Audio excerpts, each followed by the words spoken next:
지난 한 주간 건강하셨습니까? 추수가 한참 진행되고 있습니다. 항상 내가 원한 대로 되지 않았다 할지라도 우리 하나님께 모든 것을 맡기시고 이 계절, 추수의 계절 감사로 우리 하나님을 기쁘게 하는 여러분 되시기를 주님의 이름으로 축복합니다. 하나님께 감사하시면 또 우리 하나님께서 더 새롭고 내가 알지 못하는 방법을 통해서 감사의 조건을 우리에게 허락하여 주실 줄 믿습니다. 이런 믿음 가지고 살아가면 하루하루가 기쁘고 행복해질 줄 믿습니다. 우리 옆에 계신 분들과 앞뒤로 인사하실 때 오늘도 예배를 통하여 하나님을 만나는 성도가 됩시다. 인사하겠습니다. 시작. 오늘도 예배를 통하여 하나님을 만나는 성도가 됩시다. 예, 감사합니다. 지금 저희는 한 달 넘게 모세에 대하여 모세의 신앙과 또 하나님께서 모세를 어떻게 사용하셨는가에 대하여 공부 중에 있습니다. 하나님께서는 애굽에서 10가지 재앙을 통하여 여호와 하나님이 세상 가운데 유일한 신, 즉 유일신이라는 사실을 보여주셨습니다. 애굽에는 인간이 만든 수많은 우상이 있었고 또 수많은 신들이 존재했어요. 그 10가지 재앙을 그 어떤 것으로도 설명할 수가 없는 겁니다. 왜냐하면 그 우상들은 인간이 만든 것이고 우리 하나님은 태초부터 존재하시는 창조주요 전능자 되시기 때문에 그분이 하는 일을 인간이 어떻게 설명하거나 막을 수가 없는 거예요. 이집트에서 바로, 왕을 바로라고 하잖아요. 이 바로는 신과 같은 존재입니다. 태양의 아들 이렇게 얘기할 정도로 신이라고 추앙받던 바로도 결국 이 사실을 피해갈 수가 없었어요. 그는 출애굽을 한 이스라엘 백성을 쫓아 거의 성공할 뻔했어요. 하지만 하나님께서 11번째 재앙을 준비하셨죠. 홍해가 갈라지고 이스라엘 백성들이 마른 땅으로 그곳을 건너고 그때 이 바로가 이끄는 전차 부대를 하나님께서 홍해 속에 다 잠재우신 겁니다. 그 누구도 살아남지 못했습니다. 이 사건을 통하여 수많은 민족, 많은 사람들이 이스라엘 자손들을 두려움의 대상으로 삼았을 뿐 아니라 여호와라고 하는 이 하나님이 얼마나 위대한가를 그들이 알게 되었다는 거예요. 훗날 기생 라합이 이렇게 증언했습니다.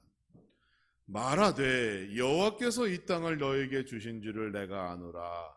우리가 너희를 심히 두려워하고 이 땅 주민들이 다 너희 앞에서 간담이 녹나니 이는 너희가 애굽에서 나올 때에 여호와께서 너희 앞에서 홍해물을 마르게 하신 일과 너희가 요단 저쪽에 있는 아모리 사람의 두 왕 시온과 옥에게 행하신 그 모든 일, 그들을 전면시킨 일을 우리가 들었음이니라. 이렇게 고백하고 있어요. 그러니까 여러분, 광야 40년 후에 요단강을 건너 여리고성을 전탐할 때 그때 기생 라합이 여호수아 2장 9절과 10절에서 이렇게 고백하고 있는 거예요. 너희가 애굽에서 나올 때에 여호와께서 너희 앞에 홍해물을 마르게 하신 일과 바로를 전멸시킨 일과 그때 행하신 모든 기적을 그들이 이미 소문으로 듣고 알게 되었다는 겁니다. 이스라엘 백성들이 40년의 시간을 광야에서 훈련받을 때 그들은 괴롭고 힘들었을지 모르겠어요. 하지만 하나님께서는 이미 그 소문을 다 세상에 퍼지게 하셨고 사람들이 알게 하셨다는 겁니다. 하나님께서는 그렇게 이스라엘의 앞길을 준비하시고 예비하셨던 거예요. 한쪽에서는 그들이 연단받고 훈련받기를 원하셨고 또 다른 한쪽에서는 이스라엘을 축복하기 위하여 그 모든 환경과 배경을 예비하시고 준비해 주신 겁니다. 그래서 성경은 하나님을 여호와 이레의 하나님, 준비하시는 하나님 이렇게 고백하는 겁니다. 성경은 말합니다. 믿음은 들음에서 난다라고 했어요. 세상에서 무시당하던 기생 라합이 그 소문을 들었을 때 다른 사람들은 다 잊었지만 그녀는 그것을 믿었다는 거예요. 듣고 믿었습니다. 여리고 성 안에서 하나님을 믿는, 하나님의 실존을 믿는 유일한 사람이 라합이 되었어요. 그래서 그녀와 그녀의 가정이 그 성이 무너질 때 유일한 생존자가 되었고, 그녀가 가진 그 믿음으로 말미암아 훗날 예수 그리스도의 조상이 되어지는 겁니다. 믿음이 이렇게 위대한 거예요. 하나님께서는 오늘도 우리를 위하여 이처럼 준비하여 주시는 하나님 되시는 줄 믿으시기 바랍니다. 지금 당장은 보이지 않고 불확실하고 불안할지 모르나 결국은 그 하나님의 섭리를 발견하고 하나님께 찬양하며 영광 돌리는 여러분과 여러분의 가정 되기를 주님의 이름으로 축원합니다. 하나님의 그 숨겨진 은혜를 발견하는 사람이 복된 사람이에요. 누가 그것을 알려주는 게 아니에요. 내가 말씀을 통해서 기도하면서 또 신앙생활하며 우리 같은 성도들과 함께 어울리며 그 은혜 섭리를 발견하는 거예요. 그러한 은혜가 있어야 하나님이 나와 함께 하시는구나. 내가 더 이상 근심하거나 낙심함으로 이 시간을 헛되이 보내지 말아야겠구나. 나에게는 소망이 있고 희망이 있고 기쁨이 있구나라고 하는 그러한 인생을 사는 자가 복된 인생을 사는 자입니다.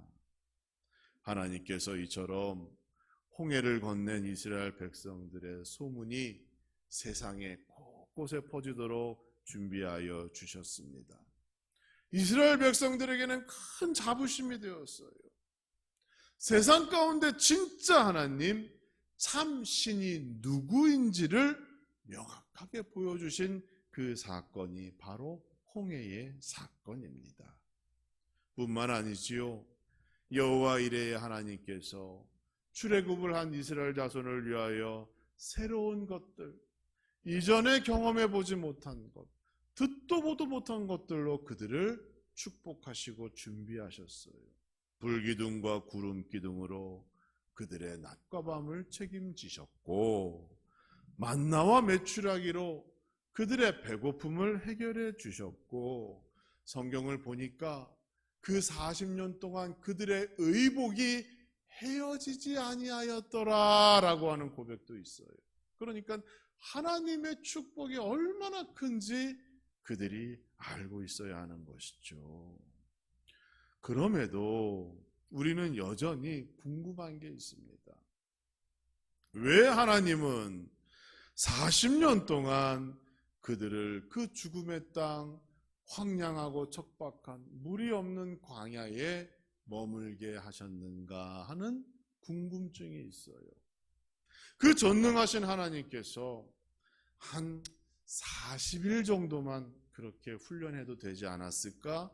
40년은 너무 길다라는 생각을 우리가 하는 겁니다.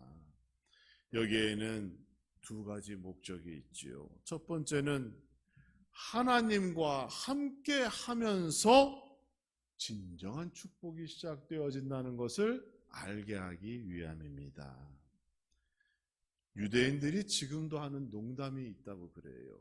어떤 농담인가 하면 내가 가장 싫어하는 사람이 모세다 이렇게 얘기하는 농담이 있다고 그래요. 아마 그들이 힘들고 어려울 때 어떠한 인생의 문제가 있으면 서로 간에 만나서 내가 제일 싫어하는 사람이 누군지 아냐?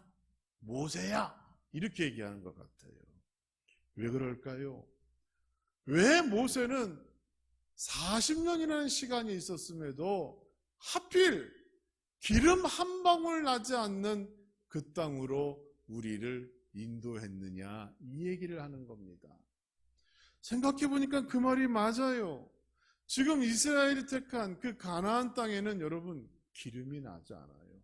석유가 나지 않습니다. 오히려 그 주변에 우상을 섬기는 땅에서는 석유가 펑펑 나고 있는데 그 가나안 땅에는 기름이 나지 않습니다. 이스라엘의 건국 영웅이라고 하고 여성 총리였던 골다 메이어가 이런 말을 했습니다. 우리 이스라엘인이 모세에 대하여 불만이 있다. 그는 우리를 40년이나 광야를 헤매게 한 뒤에 하필이면 중동에서도 석유가 나지 않는 땅으로 우리를 이끌었다라며 푸념한 적도 있었습니다. 이스라엘 자손이 지금 살고 있는 땅, 석유가 나지 않아요. 그런데 왜 젖과 꿀이 흐르는 땅이라고 했을까요? 여러분, 여기에는 이유가 있습니다. 하나님께서는 하나님의 자녀들이 광야와 같은 환경 속에서 자신만, 하나님만을 바라보며 살기 원하신다는 것, 그것을 위하여 40년 동안 훈련시키셨고, 그것이 오늘날에도 모든 교회와 성도에게 우리 하나님이 원하신다는 겁니다. 여러분, 이스라엘 역사를 보면 그들이 언제 하나님을 배신했어요? 가장 풍요로운 시간에 하나님을 배신했어요. 우리의 인간의 심리가 그렇습니다. 우리가 다급하고 급박하고 절박할 때는 하나님을 찾고 기도하고, 그렇죠? 교회에 찾아오고 목사님을 찾고 막 그래요. 그런데 평안하고 모든 것이 잘 되고 내가 계획한 대로 뜻대로 부자가 되고 명예와 권력을 얻고, 그때에 우리가 하나님을 떠나 다른 곳에 관심을 갖게 되는 겁니다. 그게 이스라엘의 역사나 우리 인간의 역사나 한국 교회의 역사나 동일한 거예요. 그래서 하나님께서 가나안 땅에 석유가 나지 않게 하는 겁니다. 왜? 풍요로우면 하나님을 떠나게 되니까. 그래서 이스라엘 백성들은 광야에서 하나님의 축복은 물질이나 환경에서 비롯되는 것이 아니라 하나님과 함께해야 하나님의 복이 임한다라는 것을 가르치기 위하여 하나님께서 그 40년이라는 시간을 그들을 훈련시키신 겁니다. 왜 젖과 꿀이 흐르는 땅이에요?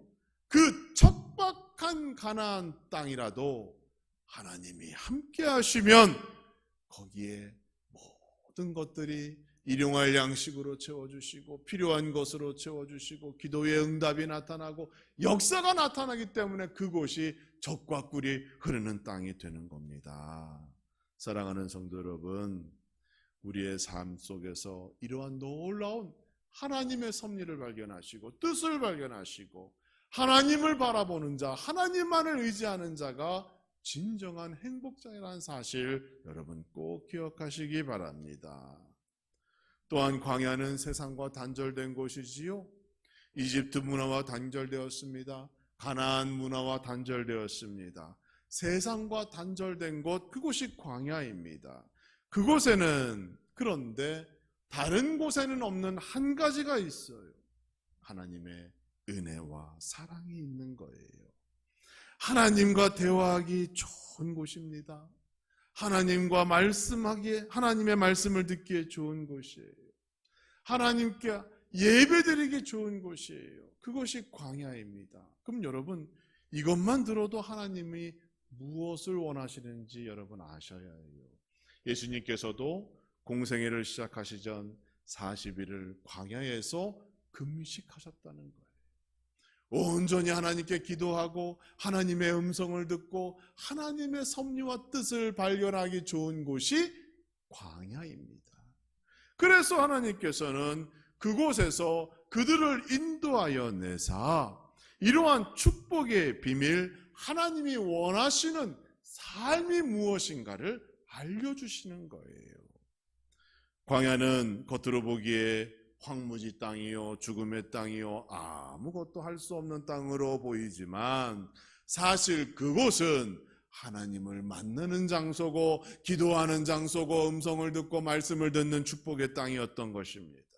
하나님께서 함께 하시고 하나님께서 그곳에 계신다면 그 어떠한 환경이나 그 어떠한 상황 속에서도 모든 것이 바뀌고 변화되어 생명의 땅, 축복의 땅으로 변화될 수 있다는 것을 우리에게 말씀하시는 겁니다. 여러분의 가정이 이러한 가정 되기를 주님의 이름으로 축원합니다. 추수의 계절, 여러분 작년보다 올해 얼마나 더 잘 되었는가, 우리의 관심이 거기에 있는 줄 압니다. 우리의 뜻대로 안 될 수도 있겠죠. 내가 생각한 대로 안 될 수도 있을 겁니다.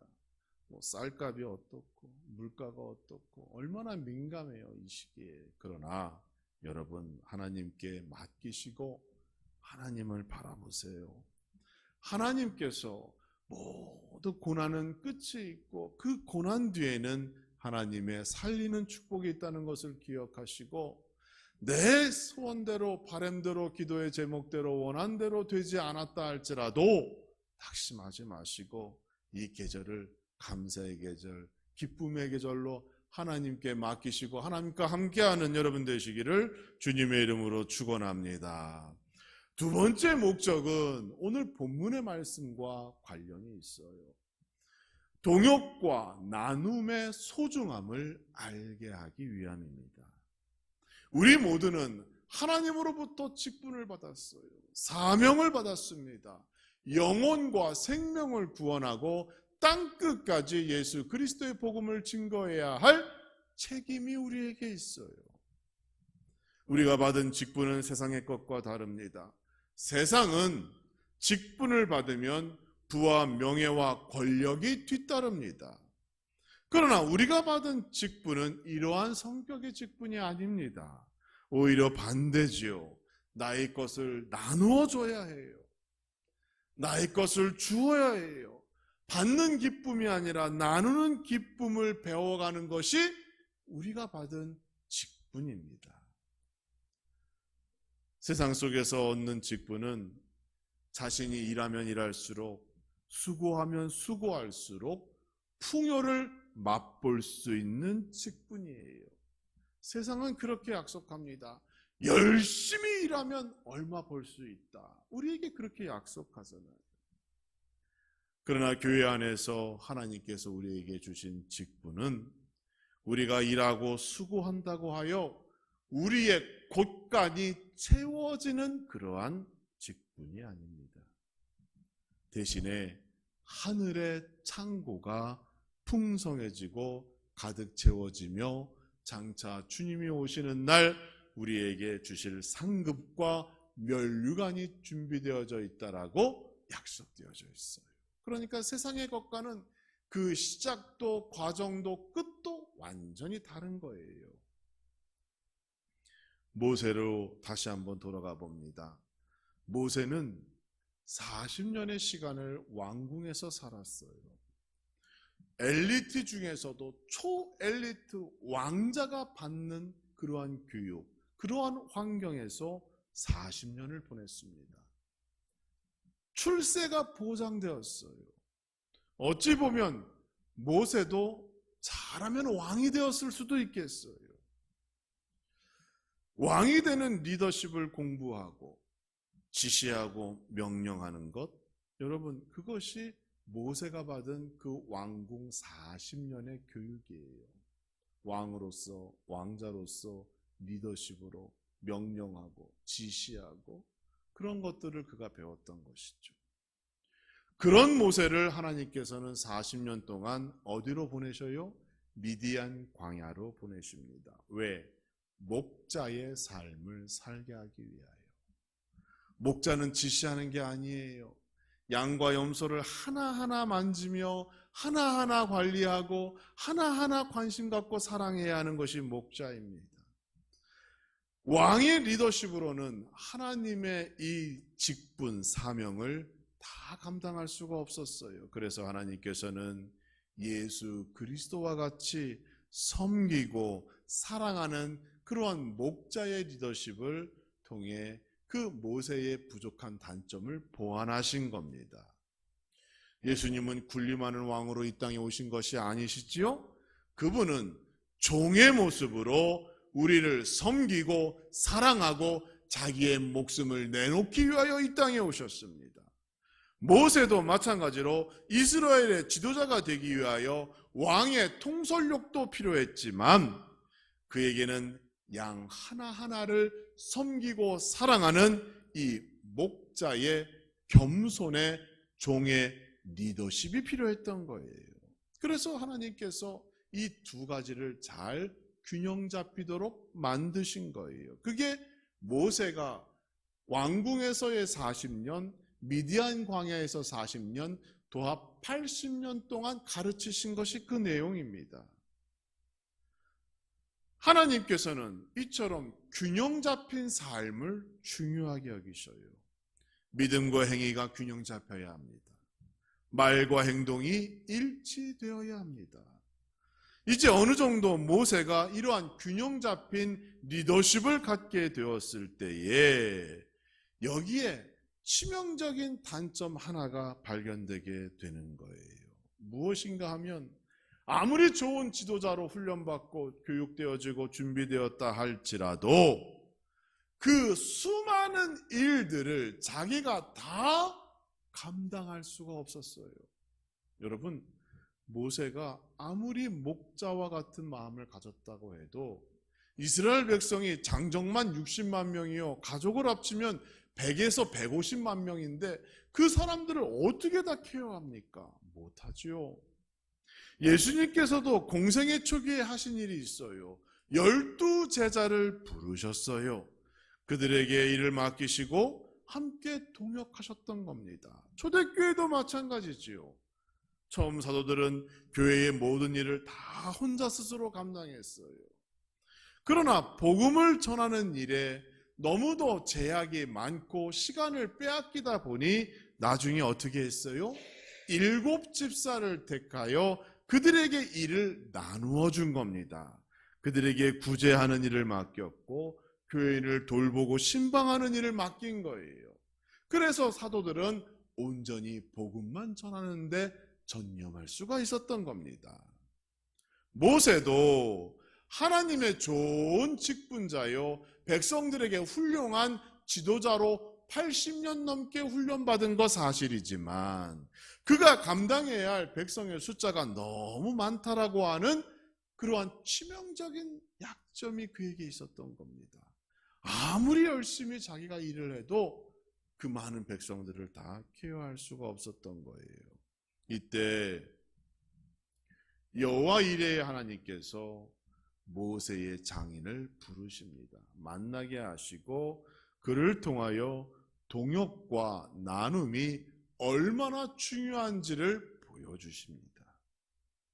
모세의 장인 이드로가 사위 모세를 만났습니다. 그리고 하루는 그가 하는 일을 지켜보았어요.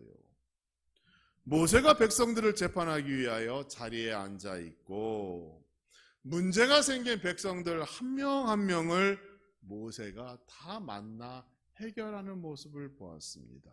성경을 보니 아침부터 저녁까지 그 일을 했다고 합니다. 그것을 보고 이드로가 한 가지 제안을 합니다. 이드로가 말하기를 모세를 찾아오는 백성들이 너무 많기 때문에 재판을 하는 모세도 힘들고 재판을 기다리는 백성들도 힘들기 때문에 이것이 옳지 않다라고 얘기합니다.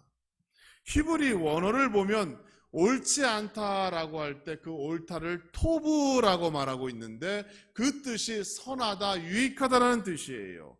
풀어 얘기하면 한 명 한 명 네가 다 만나 재판하는 것이 전혀 유익하지 못하다라는 뜻이에요. 여러분, 우리도 종종 하나님의 일을 하기 위하여 열심히 내고 충성하는데 하나님이 보시기에 그것이 옳지 못할 때가 있다는 겁니다. 내 욕심대로만 하나님의 일을 감당하는 것이 아니에요.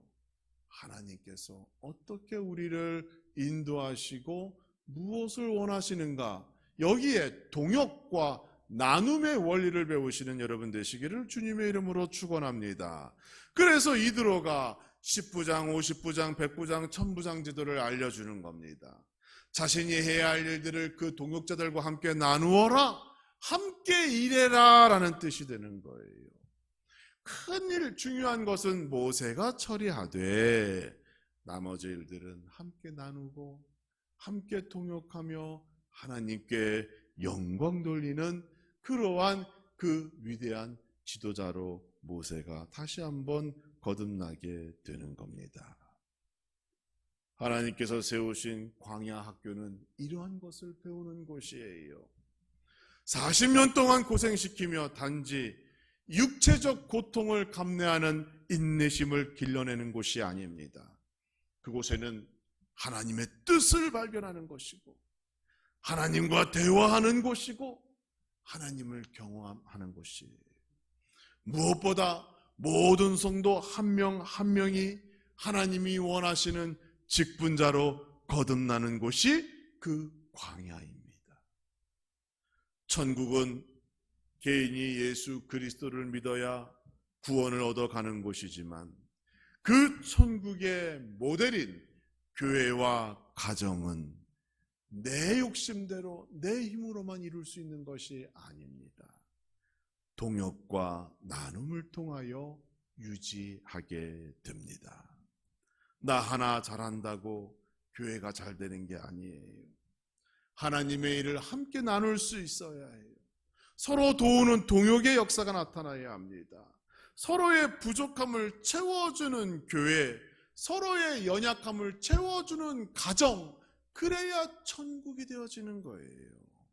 사랑하는 성도 여러분, 모세는 광야를 통하여 하나님의 사람, 하나님의 직분자의 모델이 되었습니다.